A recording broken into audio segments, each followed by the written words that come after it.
The constable is a dying breed of law officer. Many state officials are trying to abolish the position. Most say because constables have little or no training. Almost 700 members of the Alabama Constable Association disagree with that statement, and Montgomery attorney Julian McPhillips is going to court to help them keep their jobs. The constables of the state of Alabama have for way too long been mistreated in the law enforcement community, and they've decided that the time has come to draw the line and seek legal relief, particularly in light of the fact that some legislation has been passed in the last legislative session that seeks to abolish the constable's offices. The 1984-85 session of the legislature saw 5 bills approved disbanding the constable offices in Mobile, Escambia, Washington, Clark, and St. Clair counties. 33 men out of a job as of July 15th. Montgomery Representative Bob McKee filed a similar bill for Montgomery County. That bill would have affected 16 men. It never came up for a vote. McKee says his reasons for filing the bill was that the City Council and County Commission filed resolutions during their meetings declaring the constable office unnecessary. The constables say the move to disband them is purely political. They say county sheriffs, and in particular Mobile County Sheriff Tom Purvis, constantly prevent them from doing their job. They're harassed and discouraged. They always crying. They're short of law enforcement. And as I say, every time the legislative meet, they're down here. So why should they want to get rid of 600 or 700 men that's not costing you taxpayers anything? The answer, they say, is for the state to allow them to go through the same training other law enforcement officers do, and to put them on a state salary rather than a fee system. The case will be heard in Montgomery County Circuit Judge Charles Price's courtroom Monday at noon. The president of the Alabama Constables Association, Mr. C.A. Farmer from In cases from Akron, Missouri, and Virginia, the court said states and cities may not require that abortions be done in hospitals. The court was more supportive in this term of individual rights than it was in the last term. And in particular, there are a couple of areas that I think we feel good about what the court is doing, for example, in the area of the religion clauses. The release that we Judges with the consent of the Senate still on the court and that are not approve his nomination. And so with that kind of a situation, it's unlikely that the Senate. It is rather appropriate that the volunteers held their annual meeting at Tutwiler Prison in Wetumpka. As Alabama's only female prison facility, Tutwiler represents the only alternative for some women who get into trouble with the law. But Alabama volunteers in corrections want to offer them a better life. Today, volunteers heard from state prison inmates who are benefiting from AVIC programs.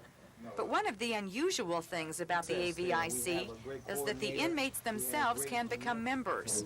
Several prison facilities have active chapters, and Free World members say just one visit to these prisons can get you hooked on the program.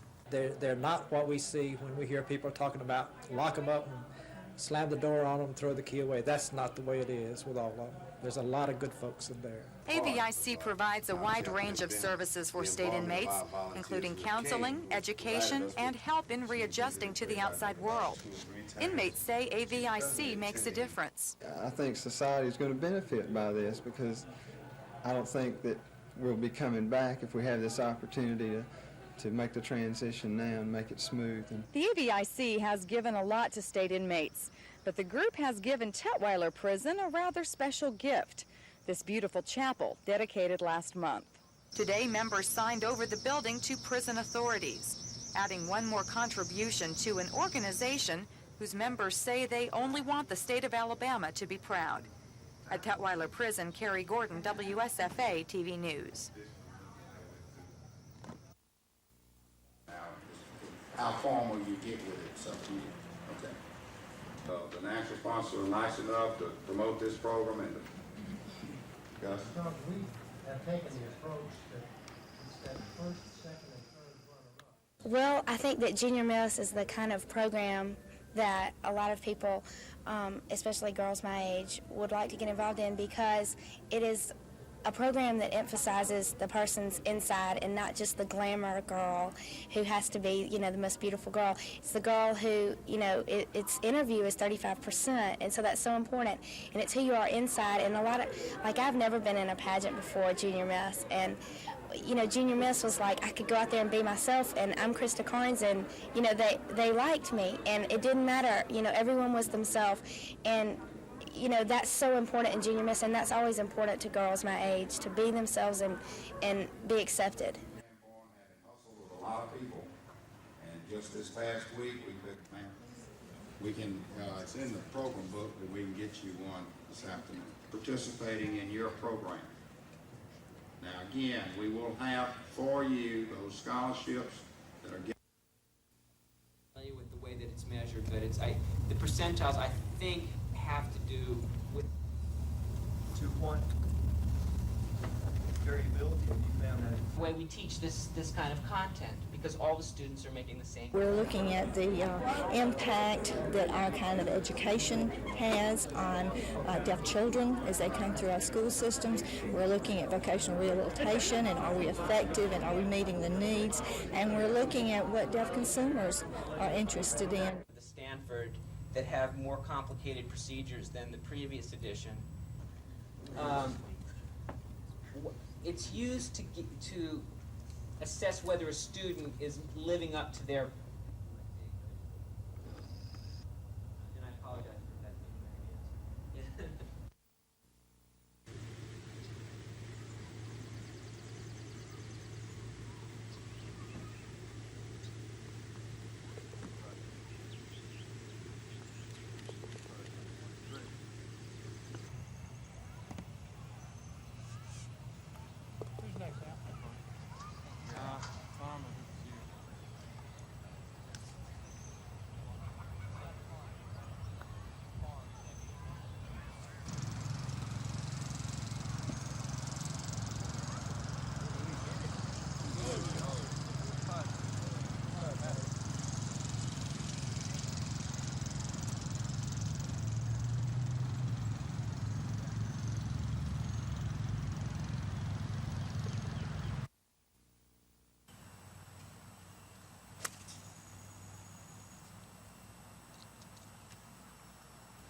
I wanted to shoot 2 under par today, and I thought that was even par was going to be in the hunt today by what I saw in the scores throughout the 36 holes before.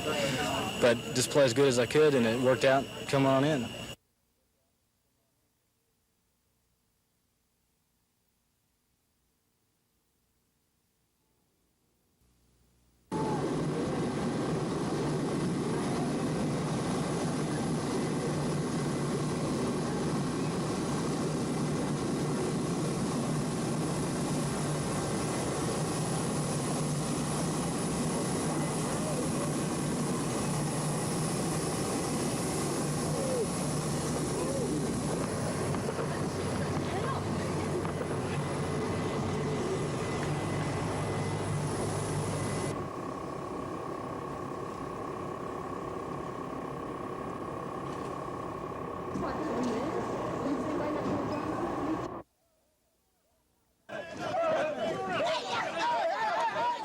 The scenes are reminiscent of the turbulent 1960s as protesters and the National Guard clash, but this is only a mock riot held by the 217th Military Police Company of the Alabama Army National Guard.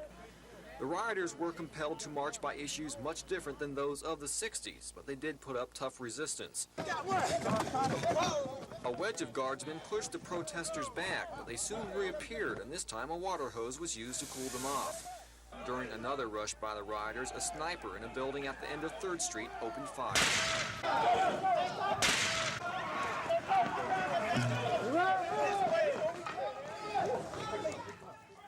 The wounded were looked after and the guardsmen took up positions around the sniper's holdout.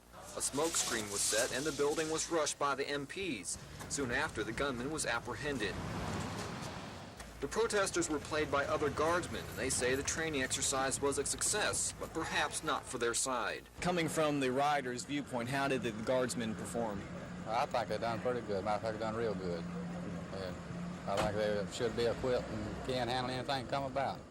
And company commanders say there are some minor improvements to be made, but overall the exercise did the job it was designed to do. Men participated very well in it, even though the weather conditions, I think we got some good training out of it, and I think they'll be able to take what experience they've got and move on to better things in the future as their training progresses. The pretend riot was held in full cooperation with the Prattville City Council, Police Department, and Fire Department. National Guard officials say they will be back next year to once again fine-tune their riot control skills.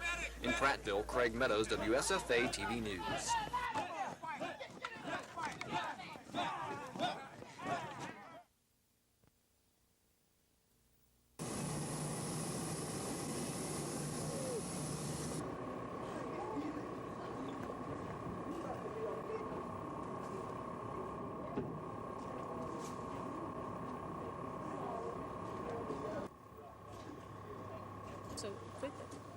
She just did so well. She really just did well.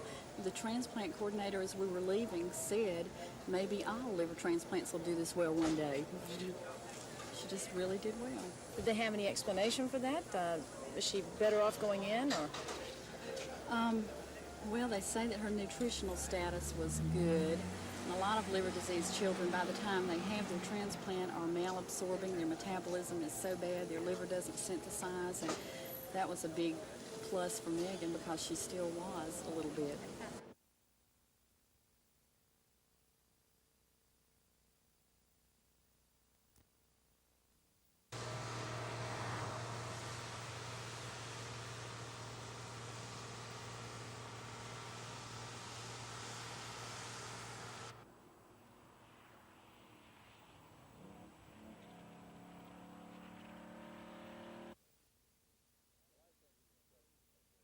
Well, I think it's a commitment to be more responsive to the needs of agricultural community at large. Certainly both the farmer, the lenders, the agribusinessmen, and certainly the trade associations. It's a commitment on the part of the state to just be responsive to the need that we have out there to see what we can do as citizens of this state to help address the problems out there right now.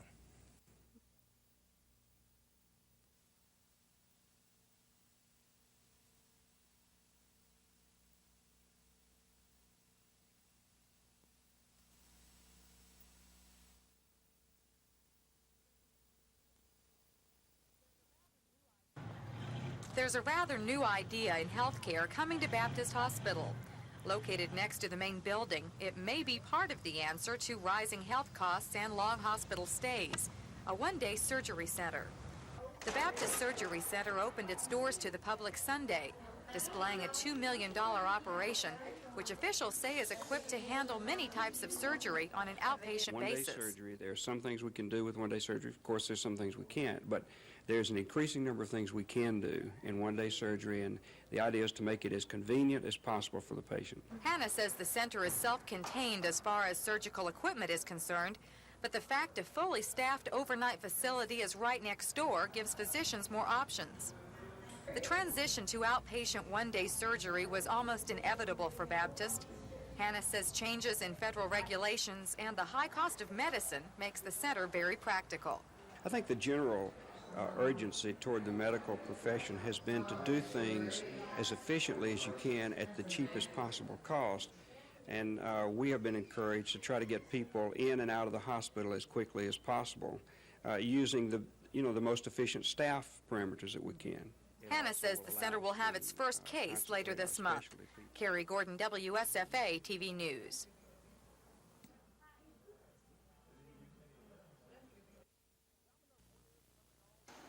Domino players come in all shapes and sizes, from the adults to the teenagers to the children. 1,500 players have taken part in this year's tournament, with 5,000 fans watching every move over the 3 days. Members of the Andalusia Rotary Club, which sponsors the event, say the tournament has grown by leaps and bounds. And we thought we'd have it 1 year and that would be it, and we were just helping the Bicentennial Committee try to do something to celebrate the bicentennial year. So it's grown from that, and we've been pleasantly surprised. Some say dominoes is a game of skill. Others say it's a game of luck. Even the experts disagree. Head-up dominoes like we played today is mainly luck. Partner dominoes, there's a lot of skill involved in it. There's a lot of luck in it, a lot of luck. We're lucky to get in the finals. Luck or not, McLean is the big winner, picking up $4,000 for the singles championship. But the man he defeated did not go home empty-handed. Ralph Foster teamed with Morgan for their second straight doubles championship. Both men have been playing for 40 years.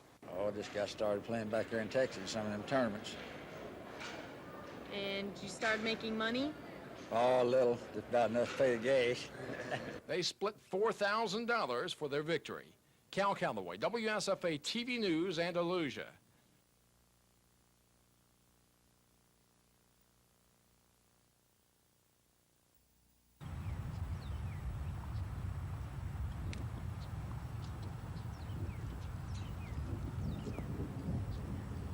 He may be.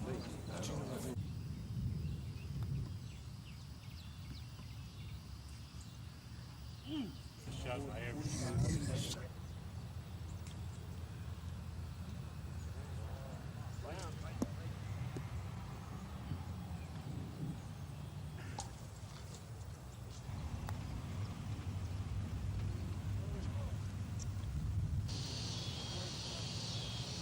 B division, Prue Parker. I feel good that at least I was leading at the time, rather than have someone come from behind the beginning of the holes on the back nine, and then have that all washed away. But I just feel that it was better for me to have been leading at the time, and then whatever happens, happens.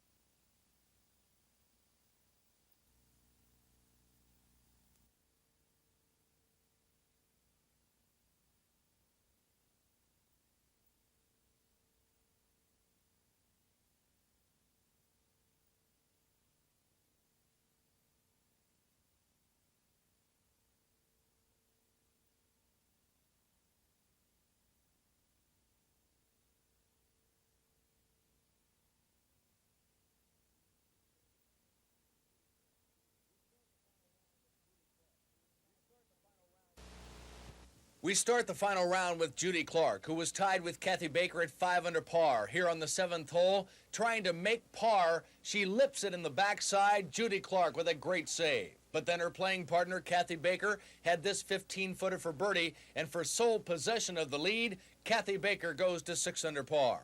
Then on the 11th hole, facing this 25-foot birdie putt for a 2-stroke advantage, down it goes again. She was on her way, Kathy Baker. Not only the putter was working well, but she put together some beautiful approaches. Like this one at the 16th hole, plays it perfectly off the hill to within a few feet of the cup. Kathy Baker would make another birdie to go to 8 under par, and the Open Championship belonged to her. A final round of 70, Kathy Baker wins the Open by 3 shots over Judy Clark. Scott Clark for NBC News.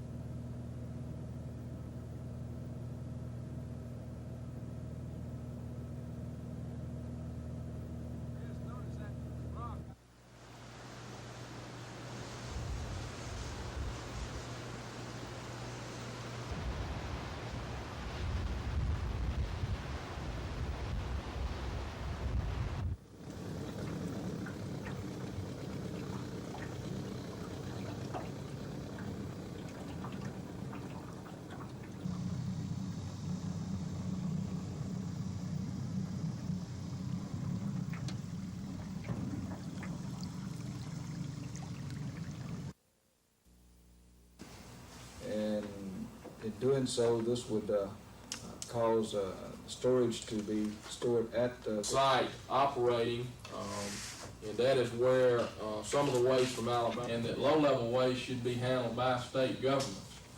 So as a result of that project, shorter period of time than 100 years, that the stuff does leak out. If we're worried about things like acid rain affecting the above-ground building and so on, surely we can build a thick enough structure so that acid rain isn't going to destroy it over a period of 100 years. It seems to me that that's a very minor worry compared to the worry of shallow land burial, which has already proven itself to be ineffective.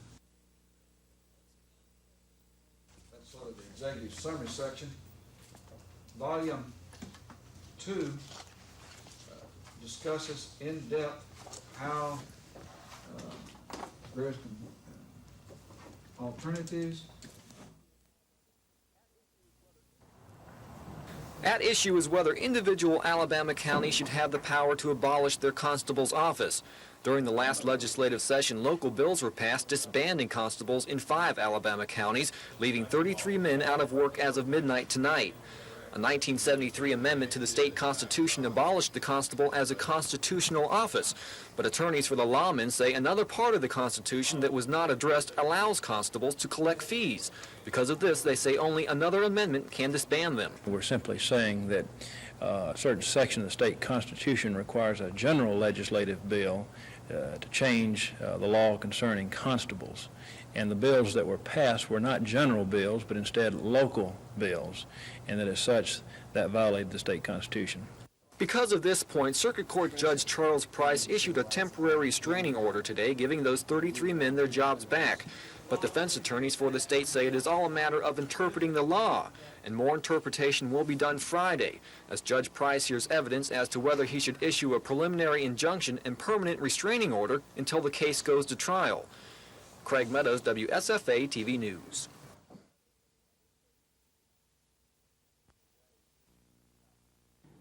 Today is July 15, 1985, and I'm pleased to announce that we have reached our goal of $100,000. Today's announcement wrapped up nearly 7 months of fundraising by the ESJC Foundation. All of you who gave really have made an investment in this community, in this college, and in education. School officials say it's an honor just to be selected for the endowment matching grant. We applied for the $100,000, the matching grant, and we were one of 34 schools in the nation, the only 2-year non-minority institution to receive matching funds under this Title III program. The money will now be invested to establish a permanent endowment to finance student scholarships. We have already provided 33 student scholarships through our foundation, and we certainly hope that this is going to help us provide even more. ESJC officials say it took the efforts of many people to make this drive a success. And because of those efforts, students from throughout the Wiregrass will benefit for years to come.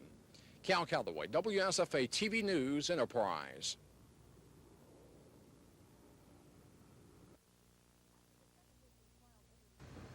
As the desegregation trial entered its 3rd week today, attorneys for Alabama State University and Alabama A&M started wrapping up their case, questioning several expert witnesses and faculty members. The center of questioning surrounded programs and courses offered at Alabama's state-supported institutions. One former A&M professor who's teaching at Alabama in Huntsville recalled several white students who attended A&M in the School of Business. Howard Rice testified the students later transferred to UAH, and some enrolled in business courses he taught.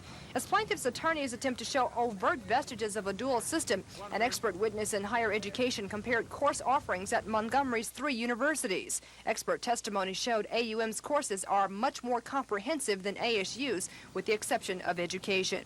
And ASU President Dr. Leon Howard explained a chart showing service areas by the senior public institutions. Services, Dr. Howard said, overlap. Still to be decided, reportedly, is a consent decree offered by the University of North Alabama and an on-campus visit for the court to see facilities at A&M. Judge Clement hasn't ruled on either proposal.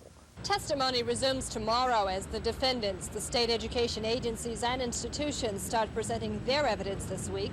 Federal Judge U.W. Clement is rapidly moving the trial, which is expected to last at least another 3 to 5 weeks.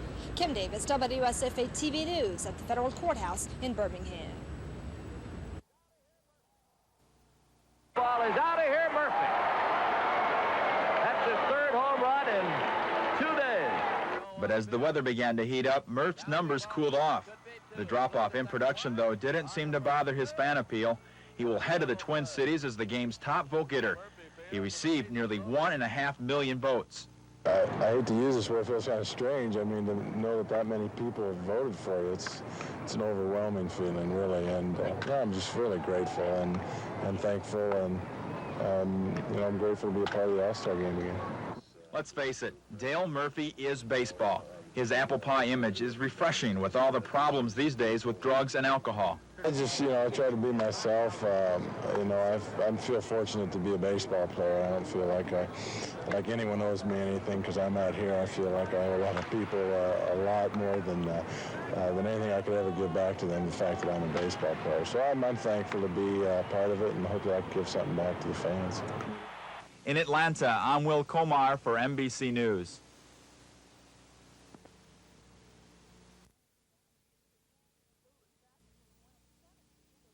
Lula Chapman was one of 7 people to apply for the head counselor's job at Lanier High School. Chapman says she's worked as a counselor at the school for the past 4 years, and she says she's more qualified for the job than Jessie Gibbons, the woman who the board hired last month. The credibility of the people that chose a junior high counselor to head a department that she has never worked in, I just have to question it. I just can't understand it. Ms. Chapman says she was overlooked because she is white, but that she harbors no racist feelings. Now, of course, they have very, very competent black counsels at JD. I would never have questioned it if one of these people had been appointed department head. Never. Because I would think they're just as qualified as I am. Associate Superintendent Thomas Bobo, who recommended hiring Ms. Gibbons, reiterated that she is the more qualified of the two. The board took no action. The school system is currently under a federal court order to desegregate its faculty. Ms. Chapman has hired a lawyer to study the court order, but hasn't filed a lawsuit. Lisa Walsh, WSFA TV News.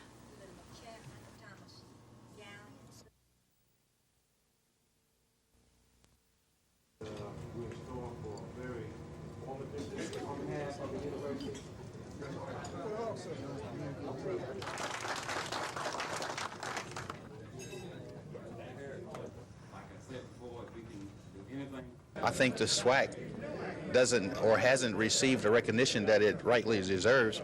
When you think about a pastor like Willie Totten at Mississippi Valley, and of course his receiver, Jim Rice, who graduated this year, they can match with anybody in the country. People ask you all the time, the caliber of football we play in the SWAC, whether they can compete with the other conferences. And then, that makes me a little angry simply because we have the longest tenure in the NFL, Charlie Johnny with the San Diego Chargers, Mel Blount, Walter Payton, Buck Buchanan. Well, I can name them all day. Too Tall John, these guys,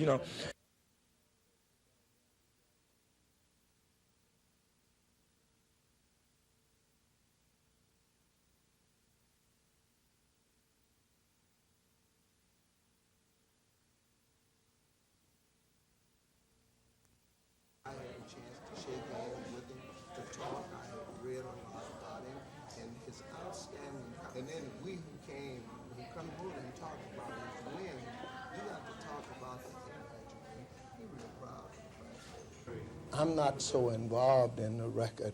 It's nothing that Eddie Robinson goes to bed at night saying, hey, it's a record out there. I think the most important thing is getting the team ready and try to win the next game. But whatever happens, and if it happens, I just hope that I can wear it and do the same thing as the other persons who already had achieved in the football world.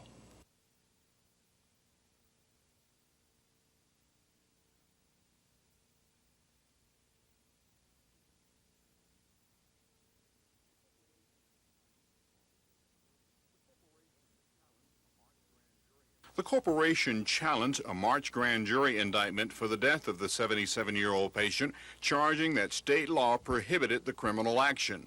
Assistant District Attorney Terry Travis says the order clears that up.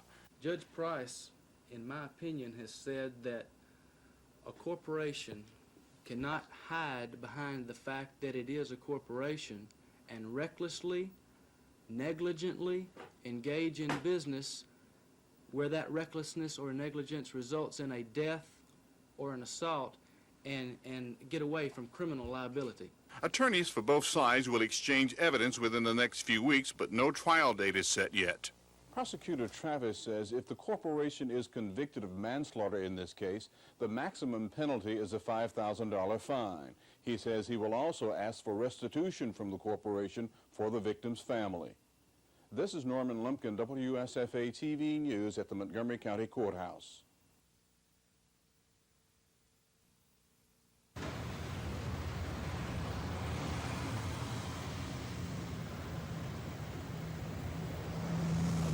Show that on TV, my mom will be thrilled. Okay, okay.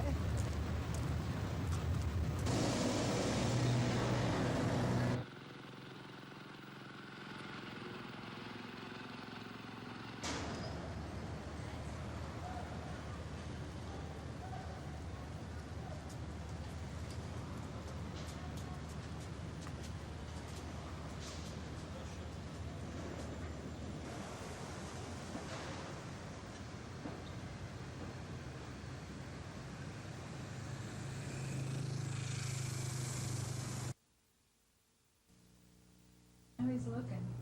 Yeah, he sold their house. Oh, really? We are, of course, mindful of the complexity of the bill and the size of the bill. We have been working since January the 1st, 1984, believe it or not, to try to simplify and improve that bill. And we've done some things, and I think customers can look forward to in the future an easier to understand bill. We want to take a couple of other friends someplace and it gets How many kids do you stacked have? up 4.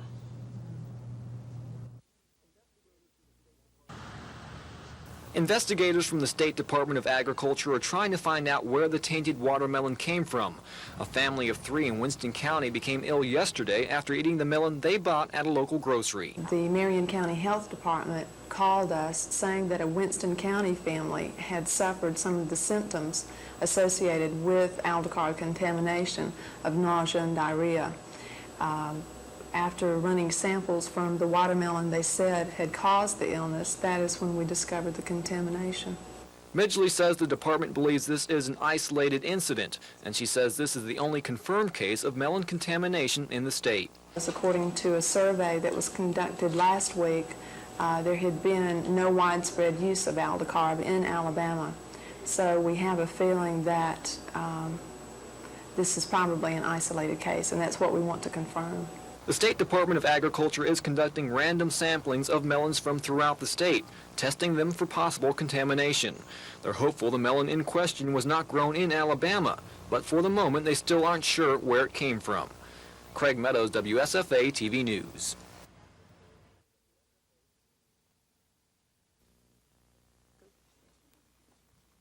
What's the best club in the world? It's fun. Everything that Straight is involved in, working with these people at this age. Starting other programs in Alabama. The Alabama Department of Youth Services has received a grant in the amount of $35,000, which will be used to sponsor 10 straight programs in Alabama cities. We feel that this is very important, not only in preventing alcohol and drug abuse, but in the long range, just preventing delinquency.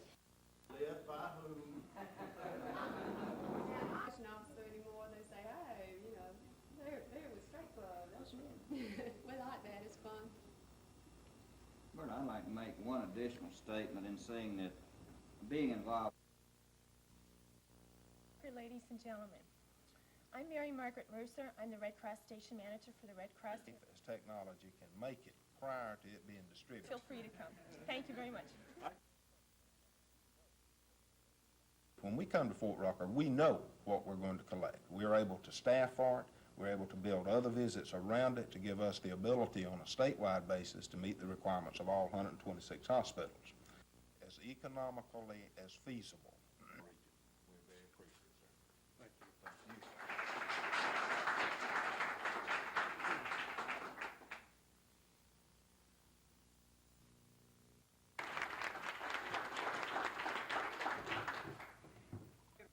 And to correct the traffic problems that we're going to have in the city of Dothan. Crucial to the city of Dothan during the next 4 years, and in the brief time we have, I'd like to address those. One is fiscal responsibility. I employ only 11 people, but in the 11 people I employ, I have a very slim. We talk about financial responsibility, and I want to quote. On behalf of the Kiwanis Club, we thank each of you for coming. We appreciate your giving.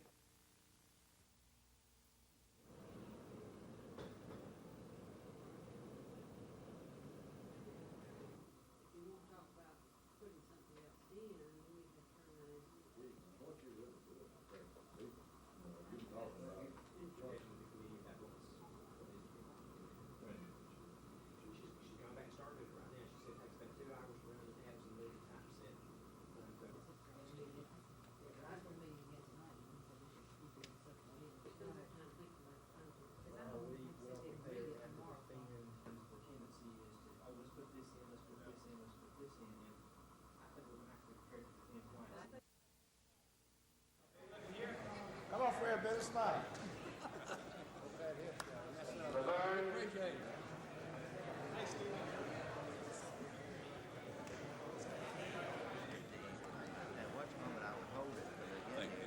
Yes, sir.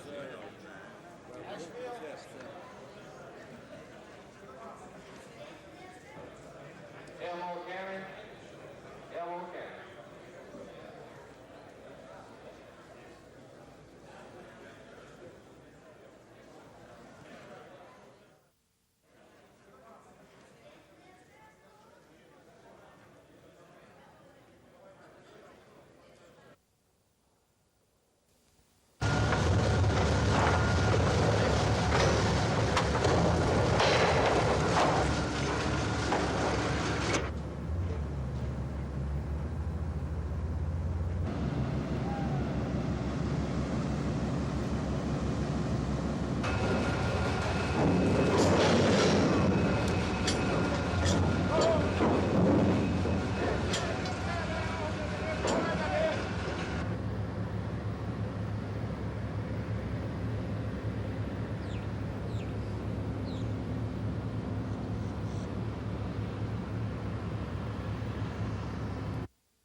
When Woodley Country Club went into bankruptcy, developer Jimmy Louder purchased the 93-acre golf course and proposed replacing those fairways with 448 apartments, 120 patio homes, a shopping center, and small businesses. That's when the battle began. Nearby homeowners, worried about the project causing the value of their homes to decrease and the traffic to increase, formed the Brentwood Area Homeowners Association. They convinced the City Planning Commission to change the proposed rezoning, and the City Council agreed unanimously. They slashed the number of apartments in half and rezoned 20 acres of the area for single-family dwellings. Plus, they added the stipulation that the area not be rezoned for another 20 years. Brentwood homeowners compare the decision to David and Goliath. When we first started going around with petitions, we had people to say, if this developer wants it, he can buy it. And this was a reaction we were getting from everybody. And the fact is that no developer can just buy this city. That we've got a city council and a mayor, and we've got a planning commission, and these people really do their job. And all they need is input from the residents, and this is what we need, is more input from the residents. So I feel great about it. Louder says he hopes to purchase the property occupied by the country club and tear it down to put a road in. He says the shopping center will be the first to go up in the fall and expects the entire project to be finished within 7 years. Lisa Walsh, WSFA TV News.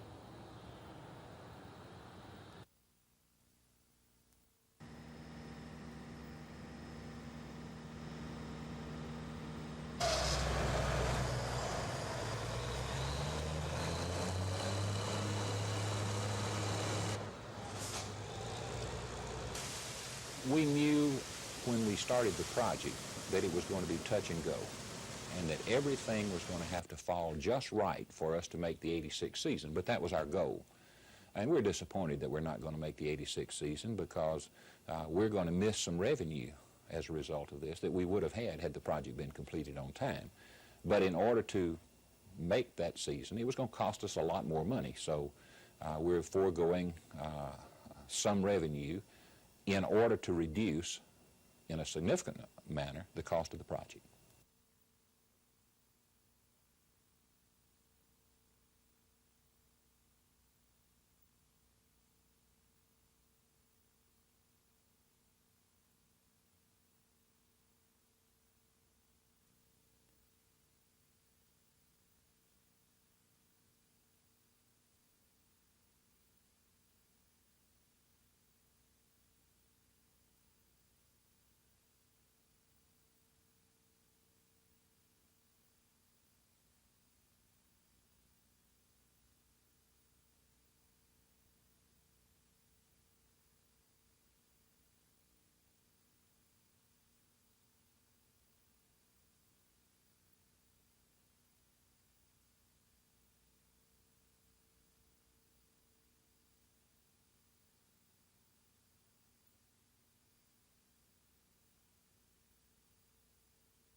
That was a great quiver from Calhoun every time it worked.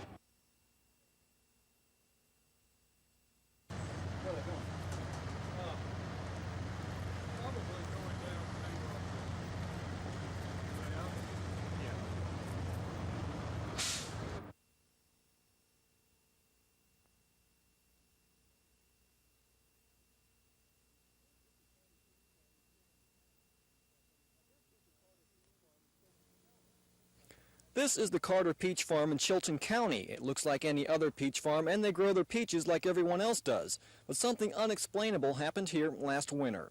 During the hard freeze, when other farmers were losing the majority of their peach crops to the cold, the Carters made it through the winter with hardly any damage at all. It wiped out basically 75 to 85% of the crop of peaches in Chilton County. And some way or another, we did not have that kind of damage. We had about 15 to 25% damage, and we're sitting here with 75 to 85% of the crop of peaches.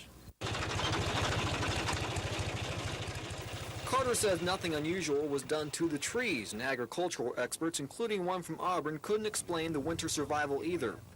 I went and got Jimmy Durbin, the biggest grower up here.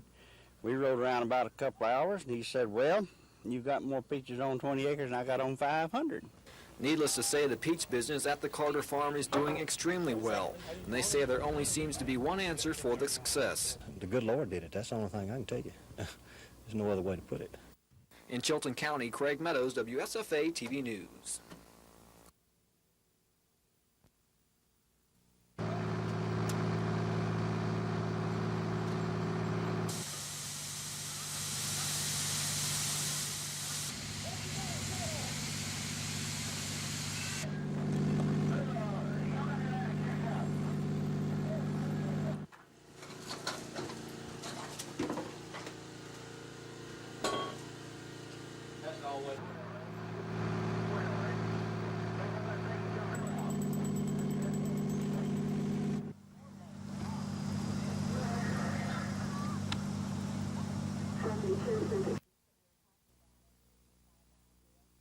We were sitting around talking about it, and we thought of the idea to have the skip lunch program and collect money, and then the SGA voted to double that money, and then another company's going to double that, and so we just wanted to do something, and collecting money on campus would get the AUM students involved in the program too, and so that's where it got started.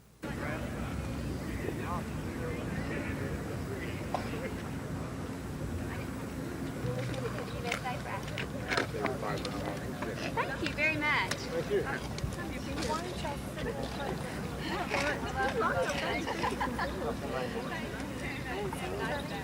Another company.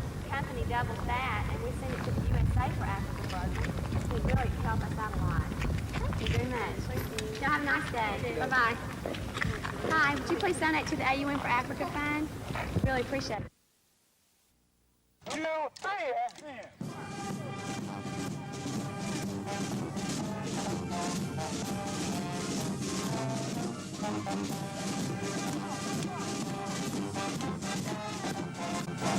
This is the reason I'm all the way from Orlando, Florida, because I feel and believe that this is something to give the children an expression of hope, an expression of some of the things that they desire, and to give them a chance to exchange ideas.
I think the biggest thing was that the jury was under the impression that the defendant didn't have any prior history of criminal activity, when in fact, by testimony from his family members, from the records of the criminal courts, he had a lifelong history of wrongdoing.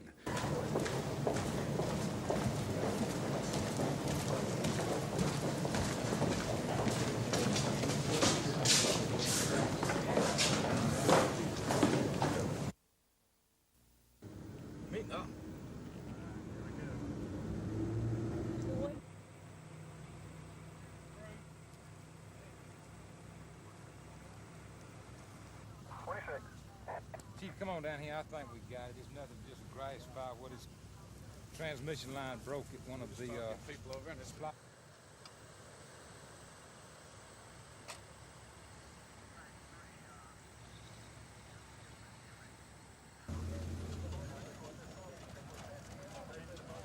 I'm back down.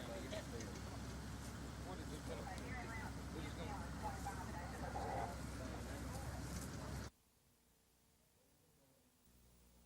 Ladies and gentlemen, Governor Wallace. Governor Wallace maintained his schedule of appearances today despite the pain which he tells his doctors has probably doubled over the past few months. The pain has been with him for 13 years. That 1972 assassination attempt injured his spinal cord and left him paralyzed. Today, University of Alabama at Birmingham Medical Center Dr. Sam Stover says the pain is not real, but likely uncontrolled signals from nerve cells and fibers just above the injured section of the spinal cord. The operation will connect as many as 40 electrodes to those cells and fibers and hit them with a 15-second surge of electricity. Theoretically, this type of heat lesion will abolish the injured pain-producing areas, eliminating the pain cells and the fibers from firing off and sending these painful messages to the brain. It's a relatively new procedure that has about an 80% success rate. Stover says there are no complications outside those possible with any major surgery procedure. But for Governor Wallace, it was apparently an obvious yet difficult decision. I decided to do it.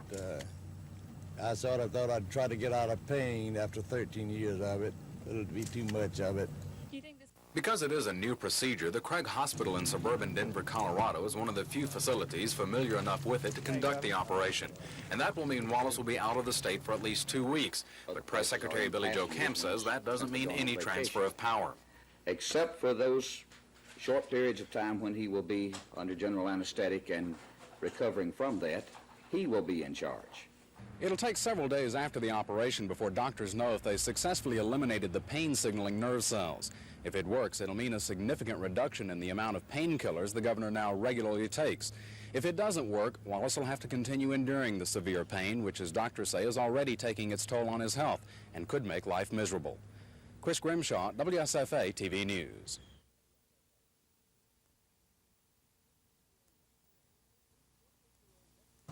Meet 28-year-old Lucky Lowe of Birmingham and 17-year-old Kim Laskoff of Fort Walton Beach, Florida. Two skiers on the International Water Ski Tour. This weekend, the tour will be at Birmingham's Oak Mountain State Park for the annual Ironman Ski Classic, the 8th stop of a 10 competition schedule. Lowe has been skiing since the age of 5, and his 23 years around the sport have paid off. He now ranks among the top 10 in the world in slalom and long jumping. Laskoff, meanwhile, is a youngster of the tour. She's only been skiing for 5 years, but already she ranks in the top 10 in the world in the slalom. Their backgrounds may differ, but these two skiers do agree on one thing. Competitive skiing is tough. The boat reaching speeds of up to 35 miles per hour. The skiers traveling at speeds of 65 to 70 miles per hour at times.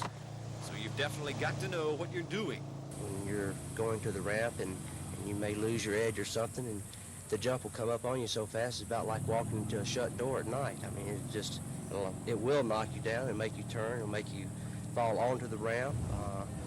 You can lose your skis before the ramp, turn flips in the air, even hit the side of it. Some people have, just because I guess they freeze when they take it too late a cut and they're just afraid to let go. They'll smack the side of the jump. Actually, I've broken my jaw. I've injured both my knees. I've hurt my shoulder. I've bit my tongue. I've seen stars a lot. Sometimes it's really scary if you're late and you don't know what you're doing. It can be really scary, but if you know what you're doing and everything's going smoothly, then it's a really neat feeling. It's competitive, fast-paced, and yes, even a bit dangerous. But individuals like Lucky Lowe and Kim Laskoff wouldn't have it any other way. At Robbins Lake, Mark Thornhill, WSFA TV Sports.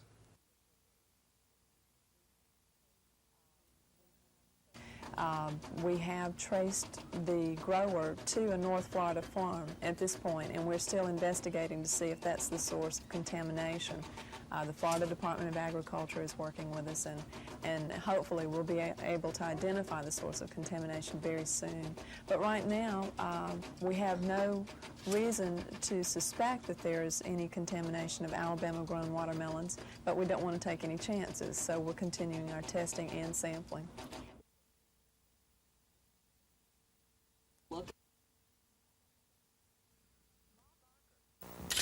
Ma Barker, Belle Starr, Bonnie Parker. Although these women are remembered for their criminal activity, they were the exception to the rule. Traditionally, the female gender just didn't do that sort of thing. Robbing banks and stealing horses were men's roles, but not anymore. Women are getting involved in crime in a big way, and they aren't just driving the getaway cars. Statistics show arrest rates for women in Alabama are up. Not only are women committing more crimes, they're going for the felonies. In the last 4 years, the number of females arrested for robbery, aggravated assault, larceny, and narcotics violations were up at least 3%. Statistics for Alabama show a trend toward more serious female crime. Experts say the typical woman who gets into trouble is a property offender supporting some kind of drug habit. But women are also becoming more violent. We really have never typically thought of women as being violent, But they are more likely these days in 1985 to take up arms, to use handguns and offensive weapons to commit crimes with. So why are women committing more crimes? Well, some experts look toward the changes in women's roles. Today, many women are the sole breadwinners for their families. Also, as women enter the workforce, there is more of an opportunity to commit crime. And there is more social pressure on women to succeed, to become more like men.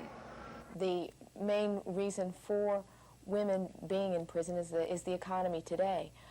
Most of the people who are below poverty level are women with children, single-parent homes. Those women are responsible for caring for those children. Most of the women who are arrested had an average annual income of $3,000 or less.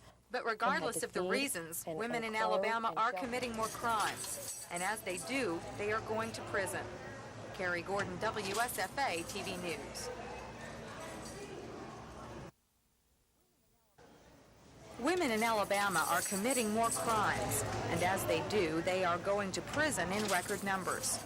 Alabama is one of 7 states which has seen at least a 20% increase in female incarcerations between 1974 and 1982.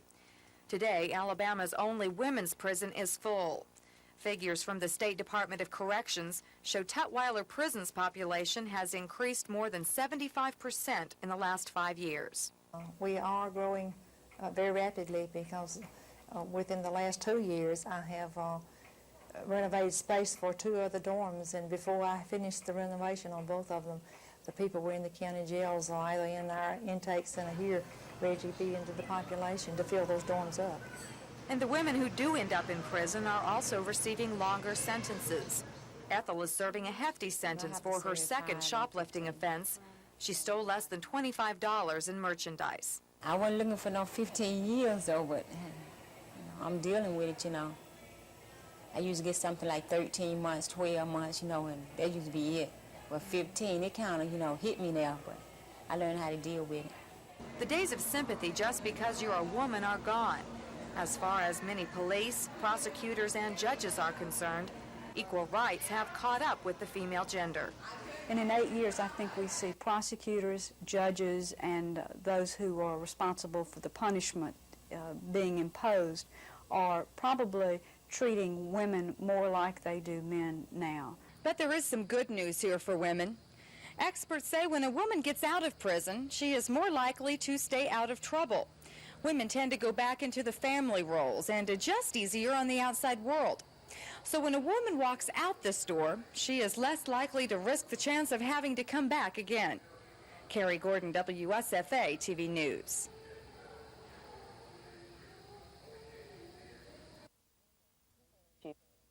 People in prison in general are usually ignored unless they do something outrageous and violent. Women in prison, even more than men in prison, are just forgotten about. Women in prison may be a forgotten issue today, but if their numbers continue to climb here in Alabama, as they have in the past 5 years, something will have to be done. I definitely think there'll be an increase in years to come. I think we're going to have to look at a second facility for women, or else we're going to have to look at a facility that can be a new facility that can be made larger. It is inevitable that the crime rate for women will increase with the changes, and the trends do not seem to be slowing. The rate for female incarceration and crime rate is on the increase. So predictions for women in regard to crime and prison on the whole are not too optimistic. But some of the women who make up these numbers are. They say a couple of years behind bars, especially the second time around, can create a more positive attitude. At first it didn't, because I came through here, with an attitude, hey, I don't care, I'm going back out there doing the same thing. The judge gave me the time, so I'm going back out there and do the same thing, and it ended up getting me right back here, So this time I want to, be able to be back with my kids, to give them the love that they really need. At this time, I'm going to trade school, taking up cosmetologist, and when I get out, I would like to finish the trade and start working in the shop, maybe open my own shop. There are a lot of dreams behind these walls, but sadly, if the pattern in Alabama continues, many more women will have the chance to do their dreaming here at Tutwiler. Carrie Gordon, WSFA TV News.